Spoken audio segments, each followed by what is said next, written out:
Ici, chaque pixel raconte une histoire. Bienvenue dans C'est des rétros, le podcast qui replonge au cœur des légendes du jeu vidéo pour un brin de nostalgie.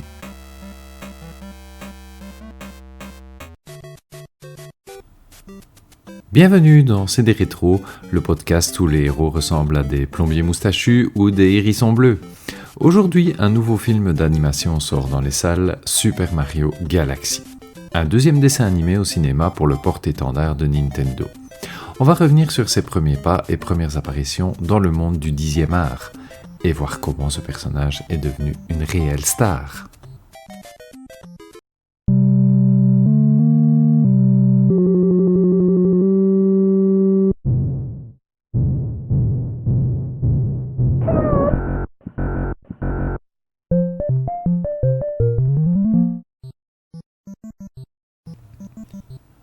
Avant d'être plombier, avant même de devenir un moustachu iconique, Mario était non pas plombier, mais bien charpentier.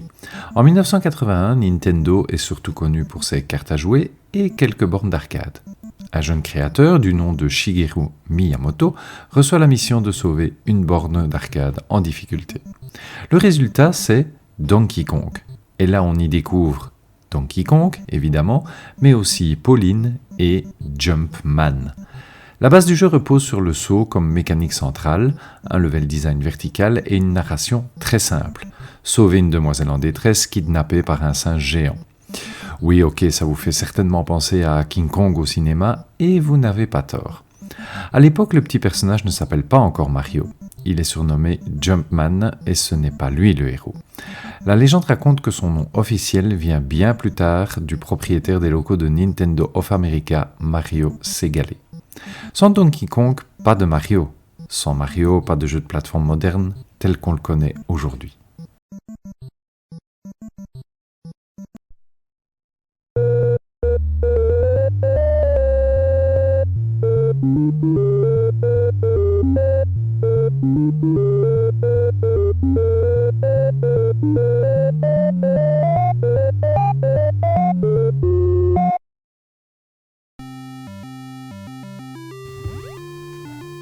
Deux ans plus tard, en 1983, Nintendo donne enfin son nom au personnage et cette fois Mario devient réellement plombier. Il est accompagné de son frère Luigi qui apparaît pour la première fois et le jeu se déroule dans les égouts. Le concept du jeu reste sur un écran fixe. Les joueurs doivent retourner les tortues, les crabes et autres indésirables en sautant par-dessous. Une réelle coopération à deux joueurs s'installe et la récolte de pièces apparaît. Mario Bros, ce n'est pas encore la grande aventure, mais c'est la naissance d'un univers. On y voit déjà les icônes de la série, les tuyaux, les carapaces, les pièces et les blocs POW.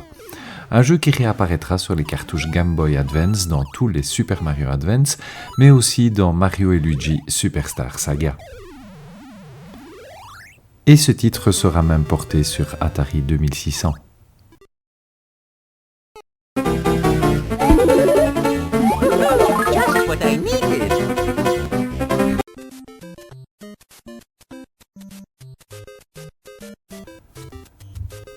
En 1985, Nintendo va faire passer Mario d'un écran fixe à un monde qui défile.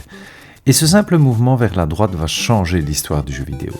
Avant la 3D, avant les étoiles, avant les voies numériques, quelques pixels et une idée simple, courir vers la droite. Aujourd'hui, on aborde uniquement les 3 Super Mario Bros de la Nintendo NES et les 3 Super Mario Land de la Nintendo Game Boy, respectivement sortis de 85 à 94. 6 jeux, 6 étapes et une évolution majeure du jeu de plateforme en à peine quelques années.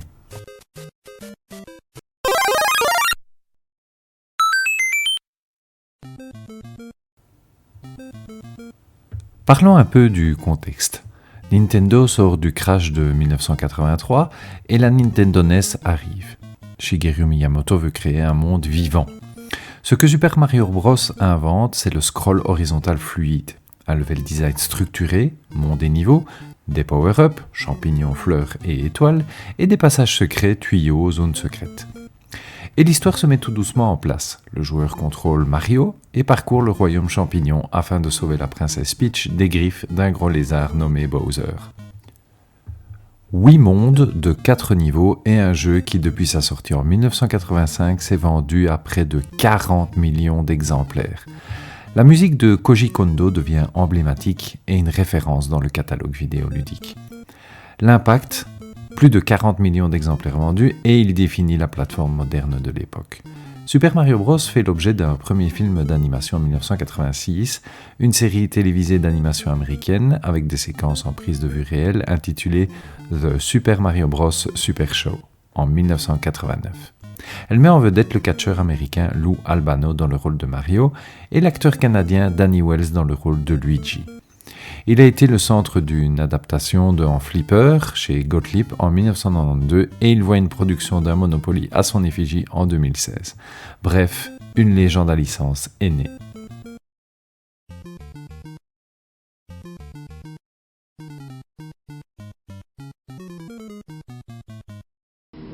Partez avec Super Mario 2 pour une aventure encore plus explosive.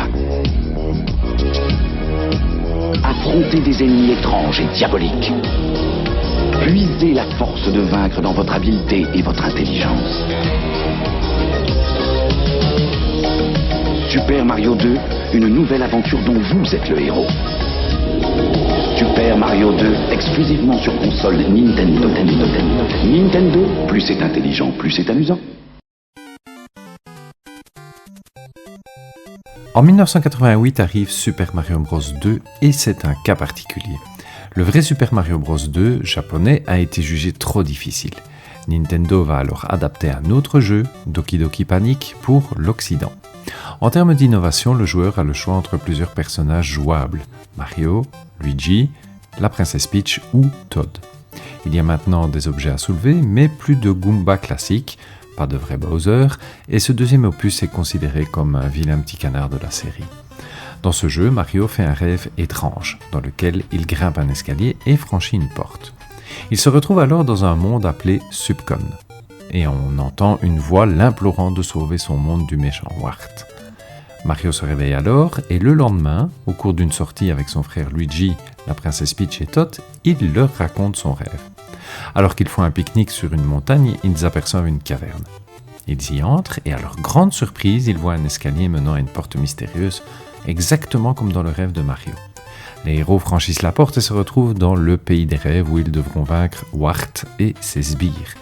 Une suite expérimentale, mais provenant d'un autre jeu à la base. Pourtant, il est bien accueilli par la critique et par le public.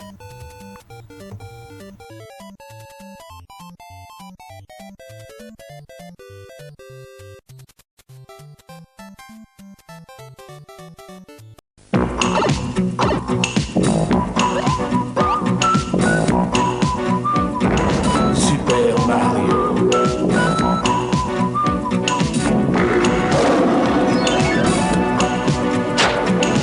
Super Mario.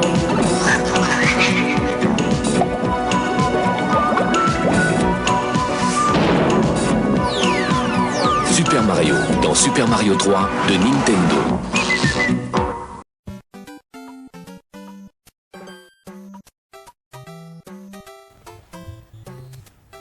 Et en 1988-1990, l'apothéose Wii-Byte de la licence Super Mario Bros 3.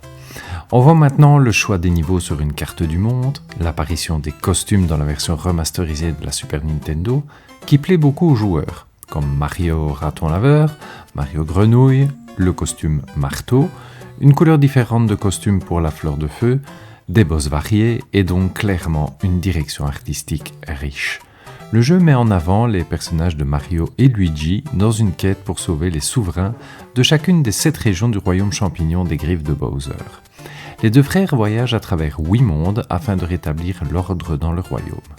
Le gameplay du jeu reste basé sur celui des titres précédents.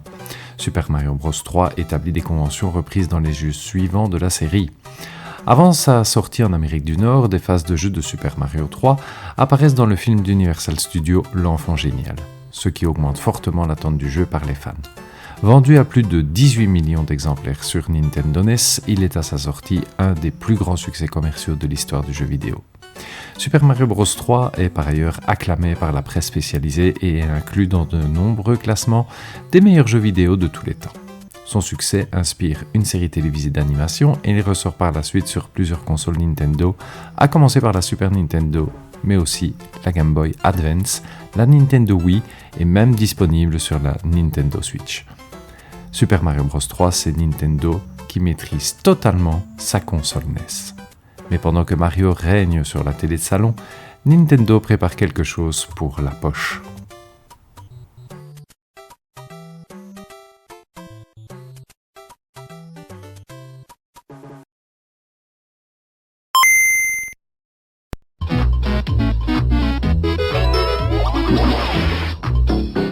Les extraterrestres attaquent, mais Mario les disperse. De fabuleuses aventures maintenant sur votre Game Boy. Véritable console portable avec écouteurs stéréo et jeux interchangeables. Des jeux à n'en plus finir, pour jouer où vous voulez, quand vous voulez. Game Boy de Nintendo. En 1989 arrive Super Mario Land sur Nintendo Game Boy.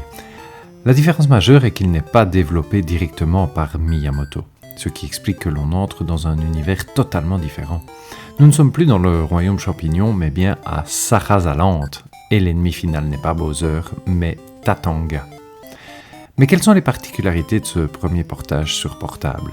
L'esthétique est beaucoup plus minimaliste. Le jeu est certes beaucoup plus court et plus facile, mais l'essentiel est que Mario devient portable. On retrouve les power-up champignons, les fleurs permettant de lancer des projectiles, on retrouve les tuyaux, les pièces, les Koopas et les Goombas. Bref, ce qui a fait la réussite et le succès du premier jeu sur la console de salon. De plus, il fait partie des jeux de lancement de la console, lui garantissant un grand succès à l'achat. Car bien que Tetris fit partie du pack de départ de la console, ses concurrents à la sortie étaient beaucoup moins accrocheurs. On citera Solar Striker, Kix, Alleyway, Motocross Maniacs et Bugs Bunny Crazy Castle. Le choix des joueurs pour acquérir une première cartouche allant accompagner Tetris était alors évident. Les ventes pour ce jeu, accrochez-vous bien, 18 millions d'exemplaires vendus à travers le monde.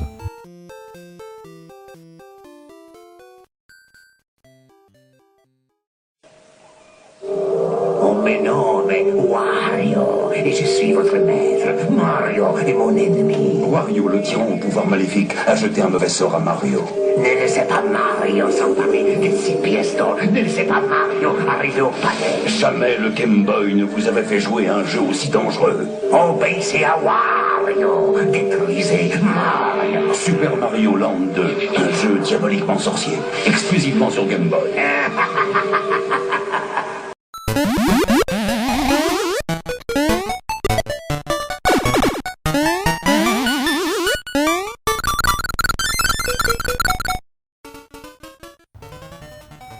Naturellement, au vu de son succès, Super Mario Land allait voir une suite. Changement radical, c'est le moment où la série portable gagne sa propre identité. Et qui est derrière Gunpei Yokoi, l'inventeur du Game Boy. Mario possède alors son propre château dans son propre pays. Mais pendant que Mario affrontait Tatanga le maléfique dans le premier opus, son pays a été squatté par un nouveau méchant du jeu vidéo, Wario, un double maléfique de Mario. De plus, la porte du château est verrouillée. Pour l'ouvrir, Mario devra aller chercher 6 pièces d'or éparpillées dans 6 zones du royaume. Un nouveau concept avec un visuel très fort. Le jeu est beaucoup plus abouti que le premier. Une zone arbre, une zone espace où l'on combat à nouveau Tatanga, une macro-zone où le boss, ou plutôt les boss sont les 3 petits cochons, une zone citrouille face à une sorcière, une zone tortue et une zone Mario jouet. Les power-up restent classiques. Le champignon pour grandir, la fleur pour lancer des boules enflammées et une carotte pour faire pousser des ailes sur la casquette nous permettant de voler. Après chaque victoire contre un boss, une pièce d'or s'envole et va se loger sur un emplacement de la porte fermée du château de Mario. Lorsque les 6 boss des 6 zones sont vaincus, la porte s'ouvre. Et voilà que Mario retrouve son château, mais qui est devenu un niveau diablement piégé. Et à l'arrivée, on affronte enfin Wario. Oubliez Mario, ne pensez plus qu'à Wario. Oubliez tous les autres héros, il n'y en a qu'un seul, moi. de penser qu'à une seule chose me ressembler, être le plus beau, le plus intelligent, le plus riche. Découvrez les fabuleuses aventures du seul vrai héros des jeux vidéo, c'est moi. Dans mon jeu Wario Land sur Game Boy. Wario, le nouveau héros sur Game Boy dans Super Mario Land 3. Wario Land, crétin. Le troisième jeu, bien que sous-titré Super Mario Land 3, est en fait le tout premier jeu Wario Land, et il est dirigé par Kiyotake, un nom bien connu pour le développement d'un certain Metroid. Le gameplay y est plus lent, avec un focus sur la quête d'argent et de trésors. Un titre plus cartoon et donc plus comique. Après avoir été vaincu, Wario est à la recherche d'une nouvelle demeure, mais pour pouvoir s'offrir un chez-soi, il faut de l'argent. Wario a donc l'idée de retrouver une statue de la princesse Peach qui a été dérobée par un gang de pirates. Wario explore donc plusieurs niveaux à la recherche de cette statue. Wario est plus brut que Mario. Il ne se contente pas de sauter sur ses adversaires, mais plutôt de les éjecter en leur fonçant dessus. Tout comme pour Mario Land 1 et 2, le héros dispose de power-up. Une tête cornée pour faire plus de dégâts via les charges, une tête de dragon pour cracher du feu, et une casquette jet pour voler dans les airs. Le champignon qui faisait grandir Mario est remplacé par une gousse d'ail. Bonjour la fraîcheur. Après chaque niveau, Wario a la possibilité de doubler ses pièces ou de les diviser par deux s'il perd à un jeu de hasard. Et puis pour chaque niveau, il y a des clés qui ouvrent des portes trésors. Car en plus des pièces que l'on collecte, il y a une série de trésors qui, une fois acquis, vont gonfler notre patrimoine financier. Pourquoi, me direz-vous ? Pas simplement pour accumuler un score, mais bien pour pouvoir s'offrir une belle demeure à la fin du jeu. Vous voyez donc où je veux en venir. Si vous n'avez pas eu de réussite dans votre collecte, la plus misérable demeure qui vous sera offerte sera un perchoir. Puis si vous avez plus de chance, dans l'ordre, le génie de fin vous proposera une souche d'arbre, ensuite, si on a collecté plus de richesses, une belle maison, ensuite une maison fortifiée, puis un château, et la plus grosse récompense, c'est la terre entière. On peut donc affirmer qu'il s'agit de la naissance d'une toute autre franchise. Un autre genre de plateforme, s'écartant quelque peu des standards de Mario. Une nouvelle licence qui fera son propre chemin, couronnée de succès. Notre vitesse de croisière est de 860 km/h. Nous vous souhaitons un agréable voyage. Attention, foule de feu à 10 heures. On nous tire dessus. On est touché. On va se faire le voir. Faut sauter. Avec Super Mario Bros sur Game Boy Color, éclatez-vous en couleur. Game Boy Color. L'ennui est mort.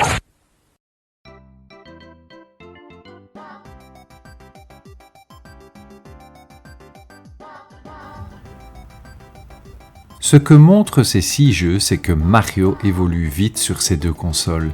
Nintendo expérimente et tente de répondre au marché qui est très demandeur. Les Super Mario Land ont tracé leur propre voie pour déboucher sur une toute nouvelle licence, Wario Land. Et le troisième jeu Super Mario Bros a été un régal visuel et a posé les bases d'un genre. Bref, 6 jeux qui ont marqué les esprits et ont posé les bases d'un réel porte-drapeau pour la marque nippone. Mario est encore aujourd'hui une référence dans les catalogues de Nintendo, et chaque nouveau jeu apporte son lot d'originalité, tout en gardant son essence qui a fait sa renommée. Un bond en avant sera fait dans le portage 3D, sur Super Mario 64, ensuite Super Mario Sunshine pour la Nintendo GameCube, ou encore Super Mario Galaxy pour la Nintendo Wii, et dernièrement Mario Odyssey sur la Nintendo Switch. Mais la 2D continue encore avec Super Mario World sur la Super Nintendo ou New Super Mario Bros sur la Nintendo DS et sur la Nintendo Wii U. Dernièrement, Super Mario Wonder qui nous revient sur Nintendo Switch 2 tout bientôt.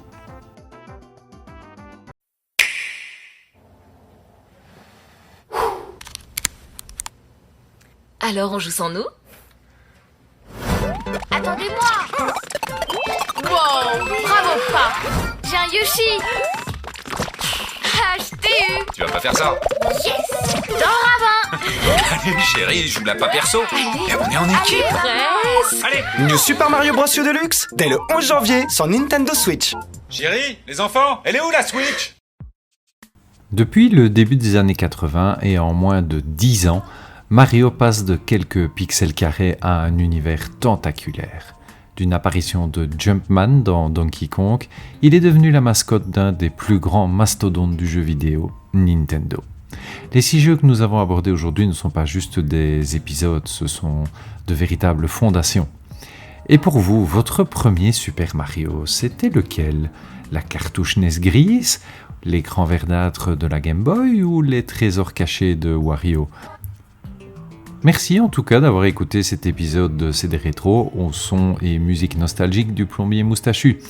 Et je vous retrouve bientôt dans un nouveau podcast sur une des légendes du jeu vidéo. À bientôt dans CD Rétro.